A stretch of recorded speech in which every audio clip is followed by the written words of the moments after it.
Olá, eu sou Henri Ferraz, sou artista gráfico e graduado em letras. Tenho 21 anos, sou um jovem pardo de altura média, corpo gordo, cabelos longos e lisos e olhos castanhos escuros. Essa é a primeira videoaula do curso livre O Anti-Herói na Cultura Marginal. Este curso é parte da imersão digital Cultos Marginais, projeto número 37/2022, beneficiado pelo edital número 1/2022, de criação em temporada do Fundo Municipal de Cultura de São José dos Campos. O conteúdo desta obra é de responsabilidade exclusiva dos autores e não representa a opinião dos membros do Conselho Gestor do Fundo Municipal de Cultura ou da Fundação Cultural Cassiano Ricardo. Cultos Marginais é uma produção do Núcleo Abantesma, com participação do coletivo Lambança. Este curso online é dividido em 4 unidades, formada por uma apostila e uma videoaula.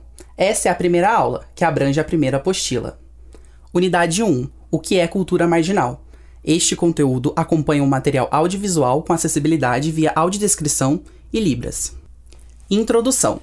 Essa apostila faz parte do curso livre O Anti-Herói na Cultura Marginal, composto por 4 apostilas e videoaulas. Ao fim de cada apostila, você pode consultar as referências bibliográficas citadas no texto. O curso tem carga horária estipulada em 20 horas e busca contemplar especialmente jovens pesquisadores, educadores, artistas e demais interessados nas culturas marginais brasileiras. A obtenção do certificado é condicionada a responder o formulário de conclusão que se encontra na plataforma de EAD do Núcleo Abantesma.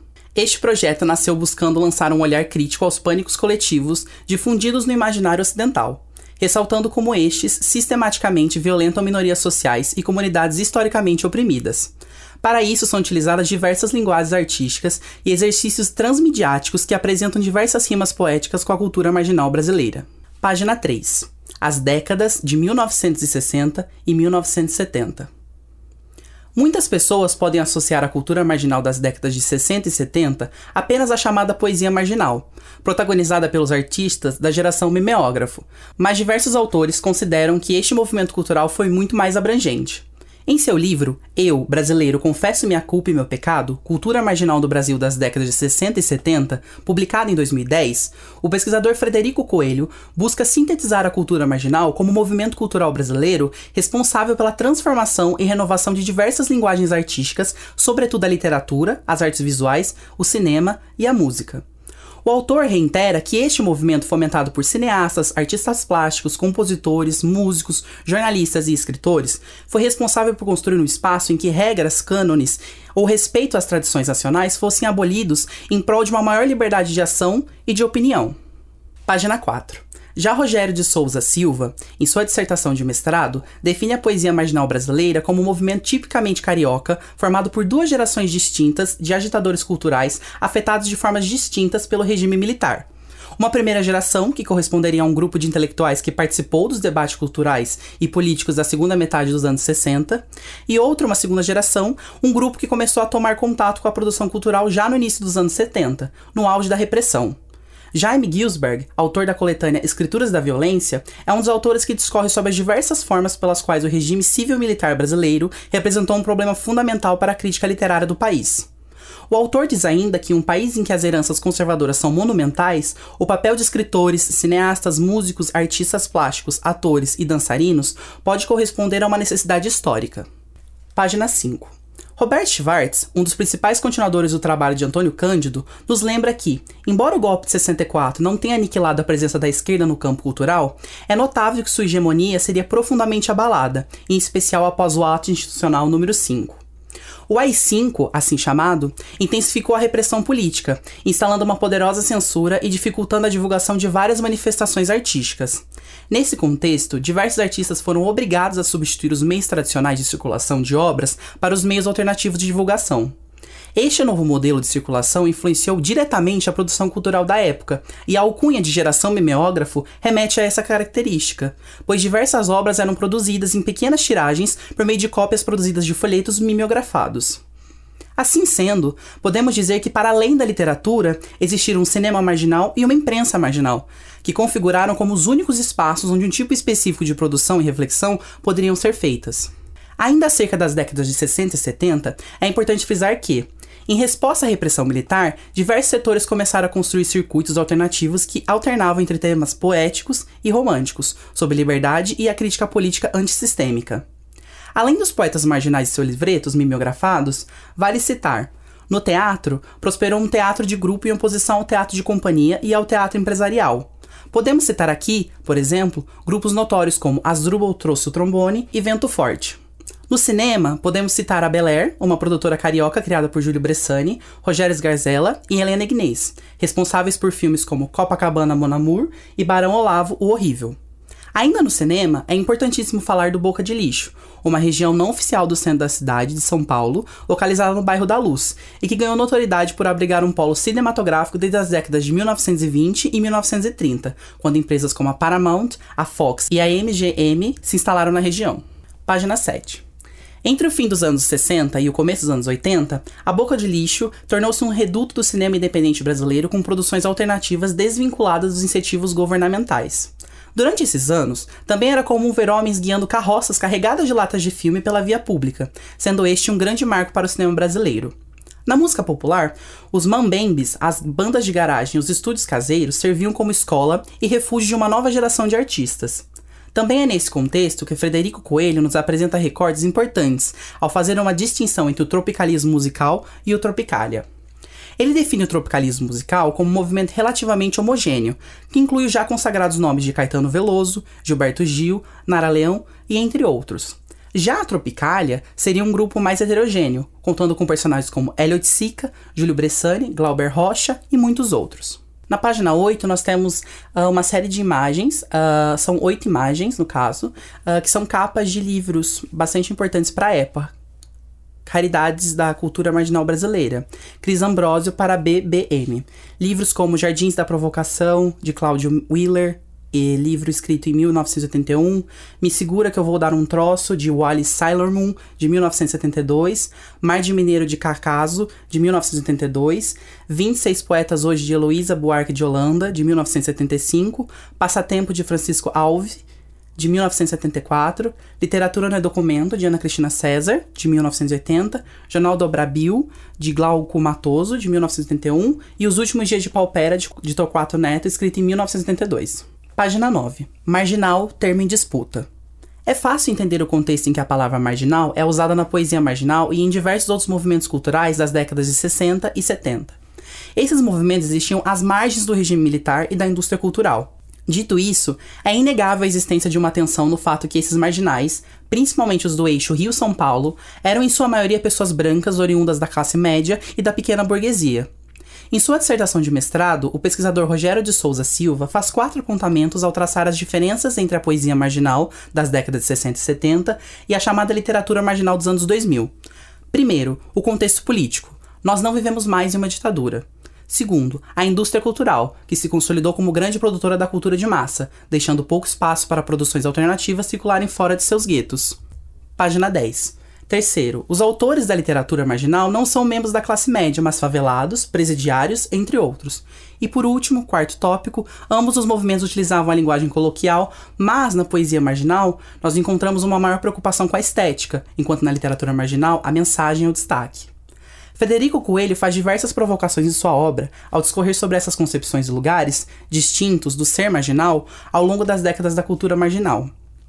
O autor sugere que, ao invés de considerar os poetas marginais de 60 e 70 como tropicalistas ou pós-tropicalistas, deveriam chamá-los de pré-marginais. O autor segue reconhecendo que a marginalidade idealizada por esses artistas do passado emerge no artista marginal atual, que é ligado à cultura popular e periferias, surgindo dos bolsões da pobreza e do Brasil da fome. Página 11. Marginal, termo em disputa. Nesse contexto, ser um artista marginal é fazer parte orgânica de uma cultura que se impõe como ferramenta de reflexão e criação de uma ação individual que tem resultado coletivo. Rogério de Souza Silva ressalta que nos anos 60, Hélio Oiticica podia convocar seus pares com o entusiasmado "seja marginal, seja herói", já que na expressão dele e de seus semelhantes, o ser marginal era uma escolha moral do artista de origem burguesa, que, insatisfeito com sua própria classe, se volta contra ela e exalta o excluído. Falaremos mais sobre esse ideal marginal das décadas de 60 e 70 na aula de 2 desse curso, onde abordaremos os ideais de Hélio Oiticica e de sua bandeira poema, apontada por muitos como a bandeira da efervescência cultural dessas 2 décadas. Por ora, antes de discorrermos sobre os ideais marginais e os arquétipos de herói e anti-herói na obra de Oiticica, nos cabe discorrer um pouco mais sobre a literatura marginal das décadas de 1990 a 2010. Página 12, a literatura marginal. Os pesquisadores Thaís Aline Eblel e Adolfo Ramos Lamar apontam que no final da década de 90 surgiu novamente a nomenclatura marginal para representar um novo grupo de escritores, agora escritores representantes da própria periferia, abordando temáticas como a vida da periferia, os problemas sociais, a cultura hip-hop e entre outros. Rogério de Souza Silva define a literatura marginal como uma produção textual que se ocupa da representação da experiência da miséria e da brutalidade da vida, dentro das comunidades pobres das grandes cidades e metrópoles. Escrita por pessoas que nasceram e cresceram nesses locais, tomando uma perspectiva elaborada a partir do interior dessas próprias comunidades. Ainda sobre essa literatura marginal, ela está associada diretamente ao poeta Ferres, nome artístico de Reginaldo Ferreira da Silva. É a ele que se atribui, no final da década de 90, a retomada do marginal para nomear a literatura produzida por ele e seus pares, identificando uma nova geração de escritores marginais. Página 13. O romance Capão Pecado foi lançado em 1997 pela editora Labor Texto, baseado na vivência e experiência social do autor, Ferrez, como morador do Capão Redondo, na zona sul de São Paulo. A obra projetou a carreira do artista e, em 2000, o autor começou a escrever mensalmente na revista Caros Amigos, criada em 1997 pela editora Casa Amarela.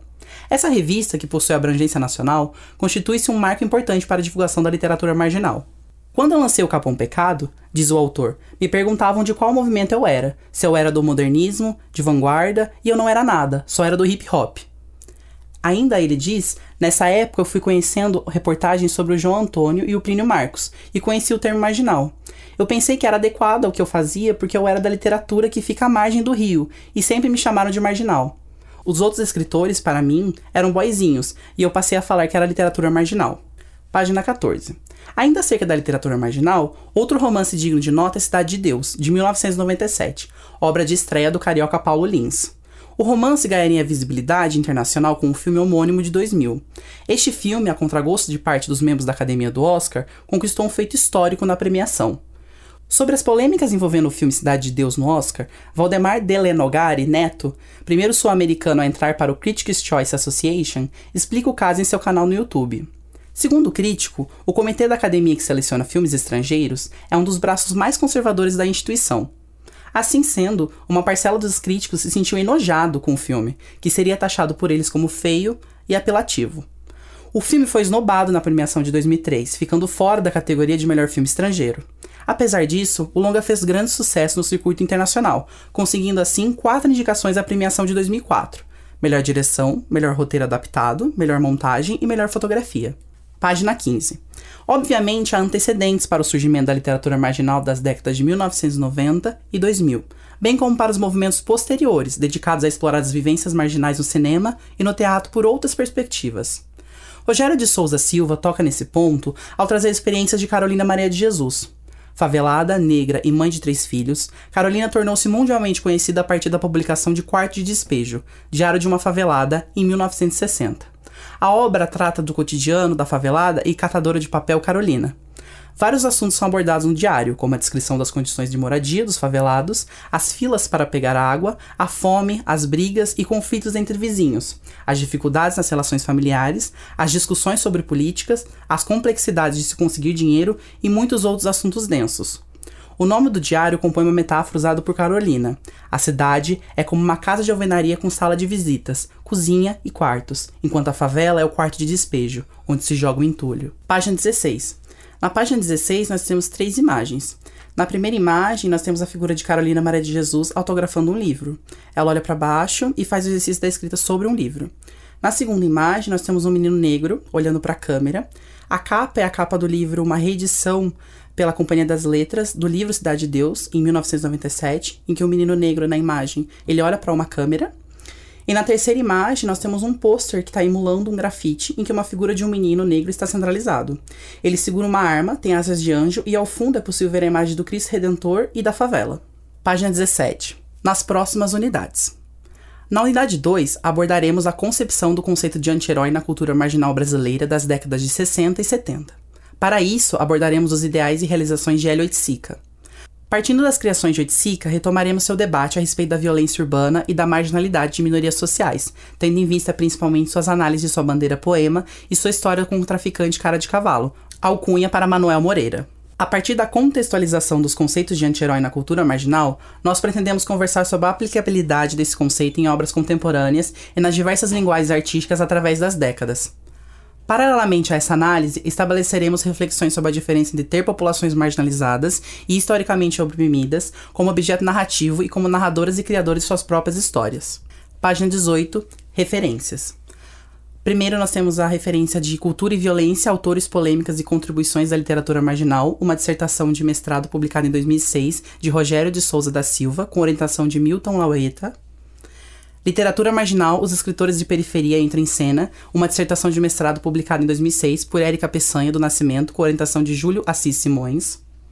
Eu, Brasileiro, Confesso Minha Culpa e Meu Pecado, Cultura Marginal no Brasil das décadas de 60 e 70, um livro publicado em 2010 por Federico Oliveira Coelho. A Literatura Marginal Periférica, Cultura Híbrida, Contra-Hegemônica e Identidade Cultural Periférica, um artigo publicado em 2015 na Especiaria, Cadernos de Ciências Humanas, número 16, de autoria de Thaís Aline Eble e Adolfo Ramos Lamar. Cidade de Deus e o Snob do Oscar de Melhor Filme Estrangeiro em 2003. Histórias do Oscar. Vídeo no YouTube de Valdemar Delanogar.